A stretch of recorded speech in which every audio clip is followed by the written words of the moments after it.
اس دعا سے محروم رہ جاتے ہیں جس کے جواب میں بھی دعا آتی ہے وعلیکم السلام،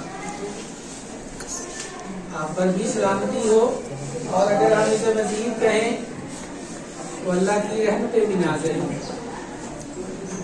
تو کوشش کریں کہ اس ہاتھ میں لانے کے عمل کو ترک نہ کریں، لیکن اس کے ساتھ اپنی زبان کو بھی جنبش دیں، دوسرے کے لیے دعا نکلے آپ کے منہ سے، اور جواباً اس شخص کے منہ سے بھی آپ کے لیے دعا نکلے۔ دعاؤں کا یہ سلسلہ چلتا رہے، یہ ہماری زندگی کی بے شمار مصیبتوں کو ٹالتی ہے۔ ہم میں سے کوئی شخص کبھی زندگی میں یہ دعوے دار نہیں ہو سکتا کہ یہ سب کچھ میں نے کیا ہے۔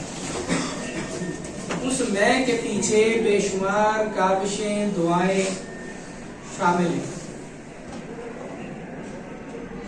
صحیح وقت پر صحیح فیصلے میں بے شمار دعائیں شامل ہیں، اور جب غلط وقت پر غلط فیصلہ ہو جاتا ہے تو بھی یاد رکھیں کہ کہیں آپ سے بھول چوک ہوئی ہے، کہیں آپ دعاؤں سے محروم ہوئے ہیں، کہیں آپ نے کسی کے ساتھ کوئی زیادتی کی ہے، کسی کے احترام میں کوئی کمی کی ہے۔ خامی اپنے اندر تلاش کریں۔ اس وقت ہمارا جملہ ہوتا ہے پتہ نہیں میرے ساتھ کیوں ایسا ہوا۔ جب آپ اپنا تجزیہ کریں گے، اپنے آپ پر نظر ڈالیں گے، تو آپ کو اس کی وجوہات بھی ملیں گی۔ نمبر کم آئے ہیں، کیوں آئے ہیں؟ 2 منٹ لگیں گے آپ کو سمجھنے میں کہ میں نے کہاں کم محنت کی۔ جس نے زیادہ نمبر ملے ہیں اس نے کتنی زیادہ محنت کی تھی، اور یہ سلسلہ ساری زندگی چلتا ہے۔ آپ کی بنیاد آپ کی یہ 9 اور 10 ہے۔ اگر آپ نے اس میں محنت کی ہے تو اس سے اگلے 2 سال جو آپ کی زندگی کا سب سے اہم تعلیمی مرحلہ ہے، اس میں آپ کے کام آئے گا۔ اگر آپ نے محنت ان 2 سالوں میں نہیں کی تو آپ کو اگلا مرحلہ مشکل محسوس ہوگا، اس سے اگلا مرحلہ اور زیادہ مشکل ہوگا، حتیٰ کہ آپ متنفر ہو کر پڑھائی سے باغی ہو جائے۔ گیپ نہ آنے دینا، پڑھائی کو جاری رکھنا ہے، اسے کہیں پر رکنے نہیں دینا۔ خاص طور پر امتحان کے بعد بہت سارے بچے ہیں جو امتحان کے بعد سست ہو جاتے ہیں، وہ جب رزلٹ آئے گا دیکھیں گے۔ اگر آپ کے پاس زندگی کا کوئی منصوبہ نہیں ہے، مستقبل کا کوئی لائحہ عمل نہیں ہے، تو پھر آپ کامیابی کی طرف نہیں کر سکتے۔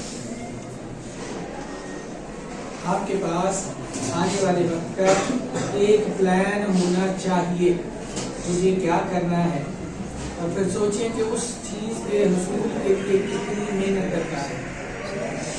ہم جانا کراچی چاہیں اور ٹرین پر بیٹھ جائیں پشاور والی، تو کراچی نہیں پہنچ سکتے۔ اگر ہمیں ایک مقصد حاصل کرنا ہے اور اس مقصد کے حصول کے لیے درکار محنت نہیں کرتے تو کامیابی نہیں ملے۔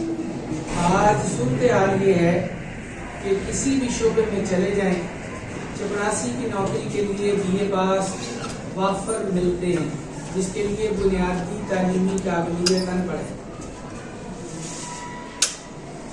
اور ایک نہیں دھرتی نہیں۔ ابھی سر مجھے بتا رہے تھے کہ یہاں کے لیے TN کی جاب تھی اور اس کے لیے 13 کینڈیڈیٹس ایک جیسے نمبروں کے حامل۔ اگر آپ نے کچھ اچیو کرنا ہے تو آپ کو اوپر آنا پڑے گا، اور انگریزی میں کہتے ہیں there is always room at the top۔ اوپر جگہ خالی ہے، نیچے رش ہے، اوپر جاتے جائیں گے یہ رش ہٹتا جائے گا، کیونکہ آپ دوسروں سے اپنے آپ کو ممتاز ثابت کر رہے ہیں۔ تو جتنا آپ اوپر جا سکیں گے وہاں کمپٹیشن اتنا کم ہو جاتا ہے، اور زندگی میں آپ کی کامیابی کے امکانات اتنا بڑھ جاتے ہیں۔ اور میں پچھلی بات کر رہا ہوں، احمد صاحب نے کہا، باقی اساتذہ نے بھی کہا،